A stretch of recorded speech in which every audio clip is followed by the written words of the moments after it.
Assalamualaikum Teteh, selamat pagi. Baik, sebelumnya terima kasih atas kedatangan Teteh kemari. Apakah benar Teteh dengan Teteh Vira dan dengan Andre?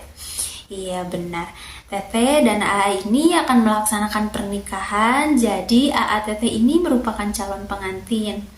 Baik, sebelumnya perkenalkan, nama saya Bidan Syifa.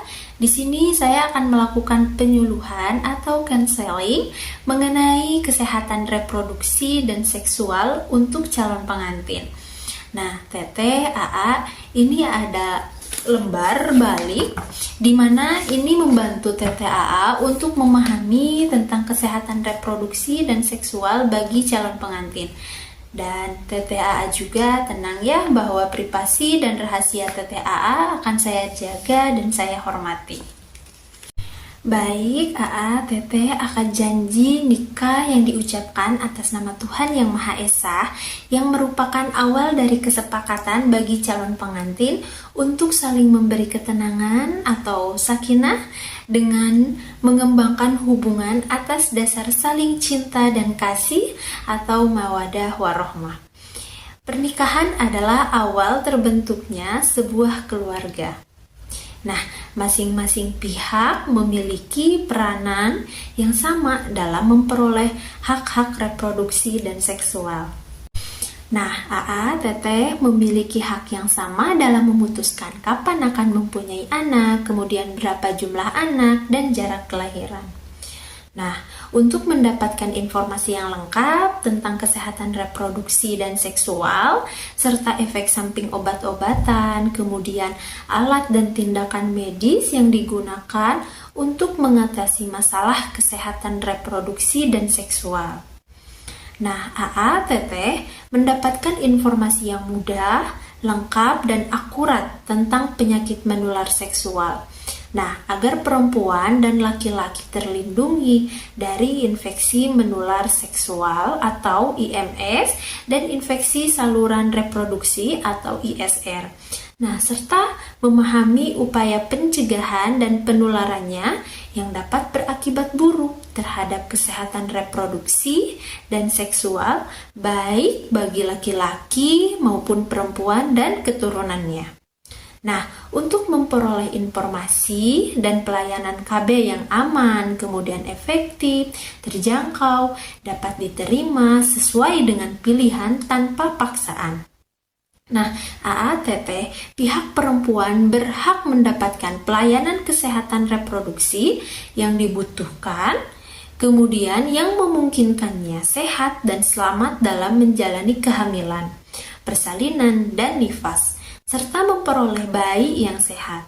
Nah, Teteh, hubungan suami istri harus didasari penghargaan terhadap pasangan masing-masing dan dilakukan dalam kondisi dan waktu yang diinginkan bersama, tanpa unsur pemaksaan, kemudian ancaman dan kekerasan. Nah, baik, Teteh, untuk persiapan fisik, di sini ada cek status kesehatan pasangan. Ya, kemudian ada persiapan gizi, tablet tambah darah, dan asam folat. Nah, kemudian Teteh juga harus melakukan atau pemberian imunisasi TT pada calon pengantin. Nah, kemudian ada menjaga kebersihan organ reproduksi. Nah, seperti itu ya, Teteh. Nah, baik, Teteh, persiapan pranikah juga ada persiapan fisik ya. Nah, persiapan fisik ini ada pemeriksaan status kesehatan seperti tanda-tanda vital, kemudian suhu, nadi, frekuensi nafas, tekanan darah. Nah, persiapan pranikah juga meliputi pemeriksaan rutin seperti apa? HB, kemudian trombosit, leukosit. Nah, itu semua diperiksa. Kemudian ada pemeriksaan darah yang dianjurkan seperti apa? Golongan darah dan resus gula darah sewaktu atau biasa disebut dengan GDE. Kemudian ada talasemia, hepatitis B dan C. Nah, Teteh, kemudian juga ada TORCH atau toxoplasmosis rubella dan herpes simplex. Nah, Teteh, AA, pemeriksaan urin juga harus dilakukan, yaitu pemeriksaan urin rutin. Nah, kemudian ada persiapan gizi.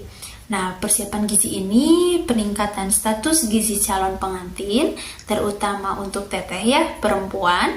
Nah, melalui penggangguan KEK atau biasa disebut dengan kekurangan energi kronis. Nah, seperti itu. Dan anemia gizi besi serta defisiensi asam folat. Nah, kemudian selain itu ada status imunisasi teteh. Nah, untuk apa sih imunisasi teteh ini? Ini itu untuk pencegahan dan perlindungan diri yang aman terhadap penyakit tetanus. Nah, dilakukan dengan pemberian 5 dosis imunisasi teteh. Nah, teteh untuk mencapai kekebalan penuh dimulai dari TT1 yaitu dilakukan pranikah atau sebelum menikah. Nah, TT2 4 minggu setelah TT1, kemudian jaraknya 3 tahun. Kemudian ada TT3 selama 6 bulan setelah TT2 dan jaraknya 5 tahun. Kemudian TT4 1 tahun setelah TT3 selama 10 tahun dan ada TT5 1 tahun setelah TT4 yaitu 25 tahun. Nah, kemudian teteh juga harus menjaga kebersihan organ reproduksi ya. Sebaiknya pakaian dalam diganti minimal 2 kali sehari ya teh. Nah, tidak menggunakan pakaian dalam yang ketat dan berbahan non-sintetik seperti itu. Nah, teteh, juga harus membersihkan organ reproduksi luar dari depan ke belakang. Dengan menggunakan apa? Dengan menggunakan air bersih dan dikeringkan. Nah, menggunakan handuk atau tisu, kemudian pakailah handuk yang bersih, kering, tidak lembab atau bau. Nah, khusus untuk perempuan, tidak boleh terlalu sering menggunakan cairan pembilas vagina. Nah, kemudian jangan memakai pembalut tipis dalam waktu lama. Kemudian pergunakan pembalut ketika menstruasi dan diganti paling lama setiap 4 jam sekali atau setelah buang air. Nah, bagi perempuan atau teteh yang sering keputihan, berbau, dan berwarna, harap memeriksakan diri ke petugas kesehatan. Nah, bagi laki-laki atau dianjurkan disunat untuk kesehatan, seperti itu. Nah, teteh, tindak kekerasan yang mengganggu pernikahan pun ada beberapa. Yang pertama ada kekerasan fisik, kemudian kekerasan psikis, kemudian ada kekerasan seksual, kemudian ada penelantaran, dan ada eksploitasi. Nah, teteh, pernikahan ideal dapat terjadi ketika perempuan dan laki-laki saling menghormati dan menghargai satu sama lain. Nah, akan tetapi apabila hal di atas tidak terjadi, maka hal-hal yang harus dihindari dalam pernikahan adalah melakukan seperti yang tadi saya katakan, seperti kekerasan fisik. Nah, seperti apa? Memukul, menendang, menampar, menjambak rambut, kemudian menyudut dengan rokok ataupun melukai. Nah, yang kedua, kekerasan secara psikis, misalnya menghina, mengeluarkan komentar-komentar yang merendahkan, melarang istri mengunjungi saudara atau teman-temannya, begitupun mengancam. Nah, kemudian yang ketiga ada kekerasan seksual, misal memaksa dan menuntut berhubungan seksual. Nah, kemudian ada penelantaran, misalnya seperti apa? Tidak memberi nafkah istri, kemudian melarang istri bekerja. Yang terakhir ada eksploitasi, misalnya memanfaatkan dan memperdagangkan dan memperbudakkan orang, seperti itu. Nah, teteh, solusi mengatasi tindak kekerasan ada apa aja sih? Pertama, konsultasi. Yang kedua, ke psikologis atau hukum. Yang ketiga, ke dokter untuk mendapatkan pengobatan dan dilakukan visum. Nah, kemudian cerita dengan teman. Nah, yang terakhir adalah melapor ke polisi. Nah, saya jelaskan sedikit ya, teteh, Nah, apabila hal ini terjadi, langkah-langkah yang dapat dilakukan, yang pertama, mendatangi fasilitas kesehatan, puskesmas atau rumah sakit untuk mengobati luka-luka yang dialami dan mendapatkan visum dari dokter atas permintaan polisi penyidik. Nah, yang kedua, menceritakan kejadian kepada keluarga, teman dekat, atau kerabat. Nah, yang ketiga, melapor ke polisi, unit pelayanan perempuan dan anak. Nah, kemudian yang keempat, mendapatkan pendampingan dari tokoh agama, lembaga swadaya, masyarakat. Nah, kemudian ke psikolog atau lembaga bantuan hukum, seperti itu. Nah, bentuk ketidaksetaraan gender dalam rumah tangga, misalnya stereotipi, ini merupakan pelabelan kepada perempuan atau laki-laki. Misalnya, laki-laki kuat, perempuan lemah, emosional, laki-laki rasional. Nah, yang kedua ada subordinasi, yaitu yang diutamakan adalah laki-laki terlebih dahulu, kemudian baru perempuan. Nah, yang ketiga ada marginalisasi, atau perempuan ditempatkan sebagai orang yang tidak memiliki peran penting. Kemudian ada beban ganda, beban kerja perempuan lebih lama dan lebih banyak. Perempuan dituntut menjadi ibu rumah tangga sekaligus pencari nafkah keluarga. Nah, TTAA, organ reproduksi perempuan, yang pertama ada ovarium atau indung telur, organ yang terletak di kiri dan kanan rahim di ujung saluran telur atau fimbriae, dan terletak di rongga pinggul indung telur. Nah, berfungsi untuk mengeluarkan sel telur atau ovum. Sebulan sekali, indung telur kiri dan kanan secara bergiliran mengeluarkan sel telur. Nah, sel telur adalah sel yang dihasilkan oleh indung telur yang dapat dibuahi oleh sperma, sehingga terjadi konsepsi atau pembuahan. Nah, bila tidak dibuahi, sel telur akan ikut keluar bersama darah sesaat menstruasi. Nah, yang kedua ada tuba falopi. Nah, saluran di kiri dan kanan rahim yang berfungsi untuk dilalui oleh sel telur dari indung telur menuju rahim. Dan yang ketiga ada fimbriae. Dapat dianalogikan dengan jari-jari lengan.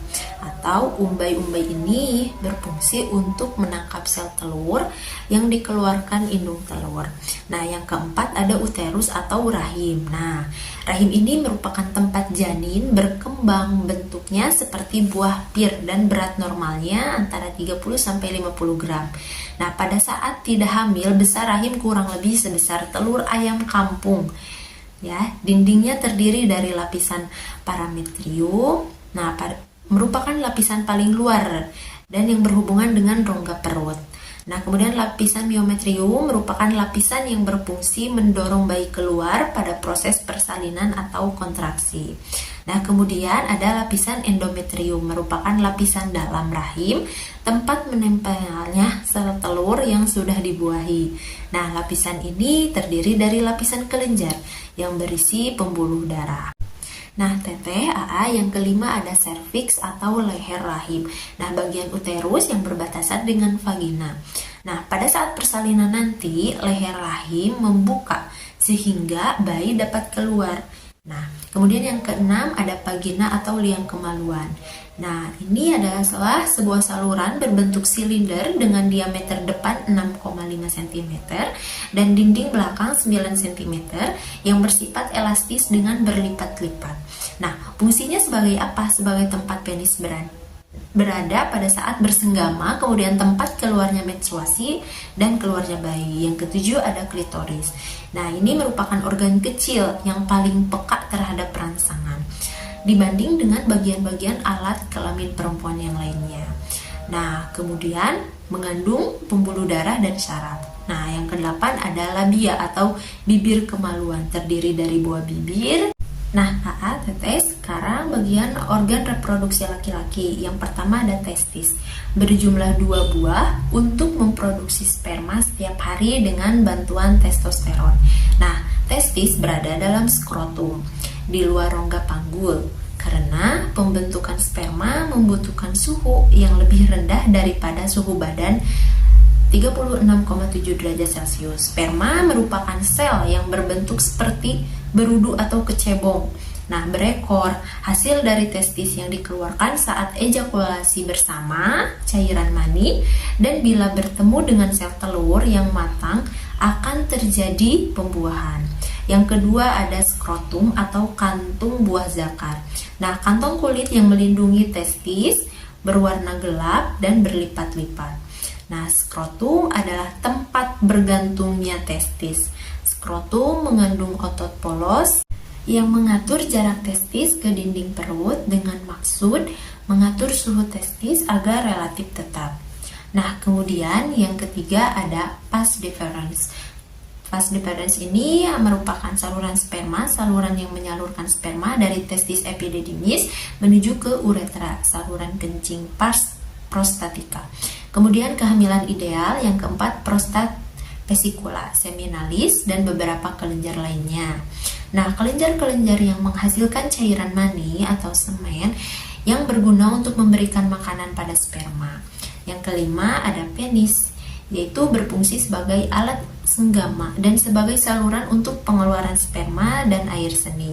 Nah, pada keadaan biasa ukuran penis kecil, ketika terangsang secara seksual, darah banyak dipompa ke penis sehingga berubah menjadi tegang dan besar, disebut sebagai ereksi. Bagian glans yang mengatur jarak testis ke dinding perut dengan maksud mengatur suhu testis agar relatif tetap. Nah, kemudian yang ketiga ada vas deferens. Vas deferens ini merupakan saluran sperma, saluran yang menyalurkan sperma dari testis epididymis menuju ke uretra, saluran kencing prostatika. Kemudian kehamilan ideal, yang keempat prostat vesicula, seminalis, dan beberapa kelenjar lainnya. Nah, kelenjar-kelenjar yang menghasilkan cairan mani atau semen yang berguna untuk memberikan makanan pada sperma. Yang kelima ada penis, yaitu berfungsi sebagai alat senggama dan sebagai saluran untuk pengeluaran sperma dan air seni.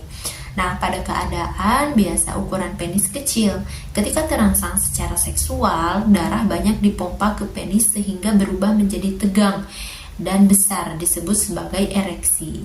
Bagian glans. Kemudian TTAA, kehamilan yang ideal adalah kehamilan yang direncanakan, kemudian diinginkan, dan dijaga perkembangannya secara baik-baik. Nah, kemudian kehamilan yang tidak diinginkan dapat terjadi beberapa akibat. Karena yang pertama hubungan seksual pranikah, akibat gagal atau drop out KB pada unmet need atau wanita usia subur yang tidak ingin punya anak tetapi tidak menggunakan alat kontrasepsi. Nah, TTAA kemudian ada metode kontrasepsi. Nah, metode kontrasepsi di sini ada 3. Yang pertama ada jangka pendek, yang kedua jangka panjang, dan yang ketiga ada metode kontrasepsi secara alamiah.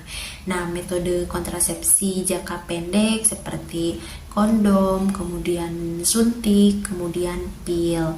Nah, kemudian kontrasepsi jangka panjang seperti implan dan IUD.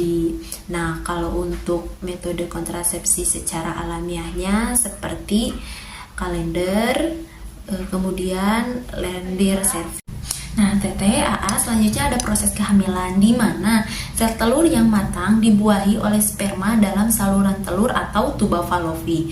Nah, kehamilan umumnya berakhir dengan persalinan setelah 280 hari atau 9 bulan 10 hari.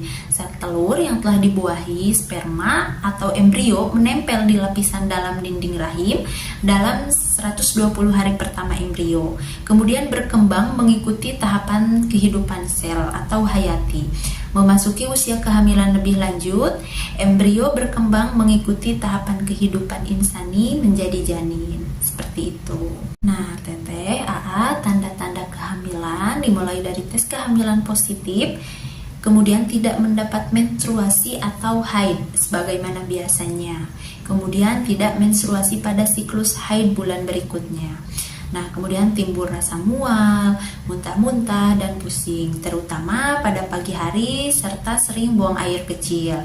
Kemudian tidak ada nafsu makan, kadang-kadang mengidam atau menginginkan makanan yang jarang ada atau tidak pernah dimakan. Kemudian pada usia kehamilan lebih lanjut dengan alat tertentu dapat terdengar detak jantung janin, seperti itu.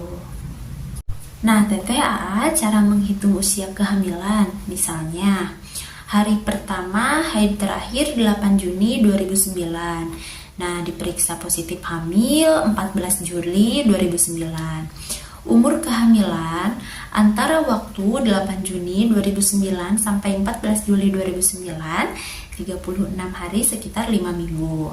Nah, cara menentukan taksiran persalinannya, taksiran persalinan atau melahirkan harus diketahui hari pertama haid terakhir yang berisi tanggal, bulan, dan tahun.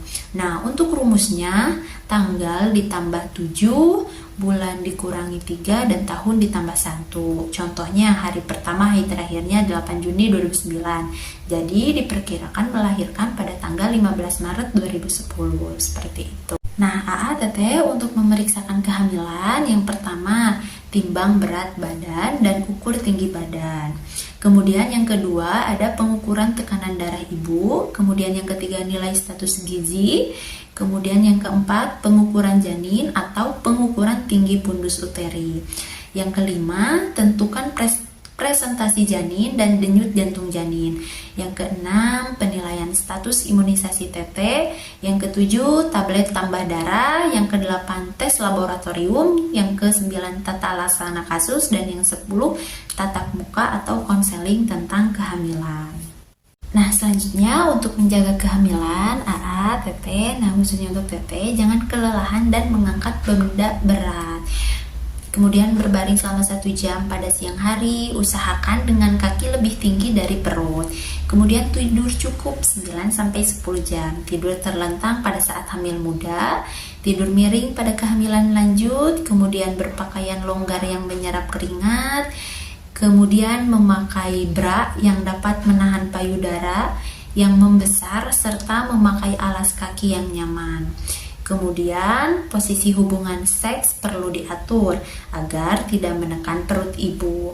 Kemudian, beraktivitas fisik dengan berjalan kaki selama 30-60 menit tiap hari atau berolahraga ringan seperti senam hamil dilakukan dengan hati-hati dan seksama.